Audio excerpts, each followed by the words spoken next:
پوچھا ہے کہ کیا تمام ایچ کے آرز کو ایک سا وقت توجہ، پیار اور پاور دی جانی چاہیے؟ ایسا ہے کہ اگر ایک ایچ کے آر شوق والا ہے، اس نے اندر خالی کر کے اپنے دل کو وسعت دے کر اپنا پیمانہ بڑھا لیا ہے، تو وہ استاد سے اتنا ہی لے گا۔ اور دوسرا ایچ کے آر جو دنیا میں پھنسا ہے، تو اس کے اندر جتنی گنجائش ہوگی اسے اتنا ہی دیا جا سکے گا نا۔ اب کچھ تو ہوتی ہے عطا، کوئی خود وصول زیادہ کر جاتا ہے۔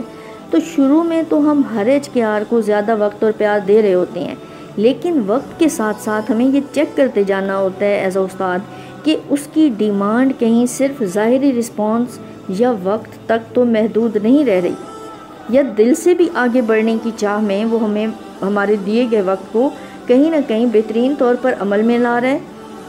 اس کے مطابق ہی اس کو پیار، وقت یا گائیڈنس دینی چاہیے کہ اب وہ کتنا عمل کی بہتری ظاہر میں لا رہا ہے۔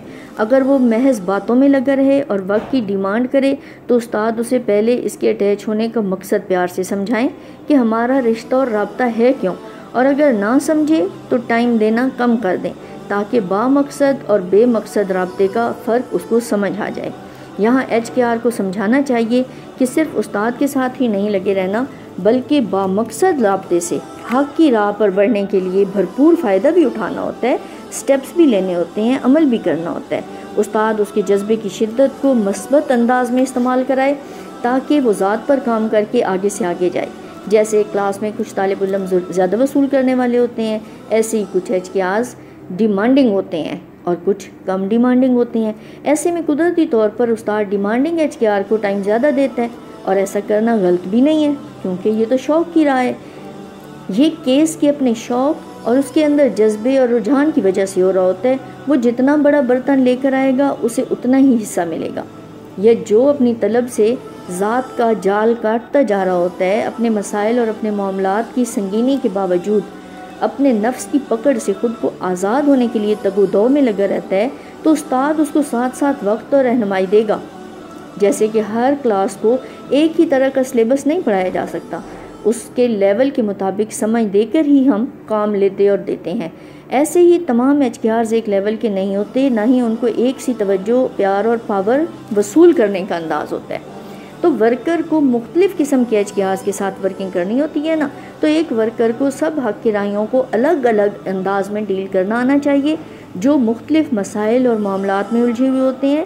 کبھی ایک سا رویہ مختلف قسم کے معاملات، مسائل اور مزاج کے لوگوں کو ڈیل کرنے کے لیے فائدہ مند نہیں ہو سکتا۔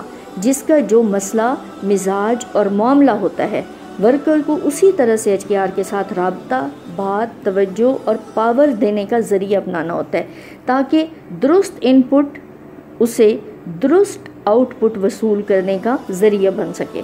یہ پاور، پیار اور توجہ پاور کی ڈوز کی طرح ہوتی ہے، اس لیے یہ ضرورت کے مطابق ہی دینی چاہیے۔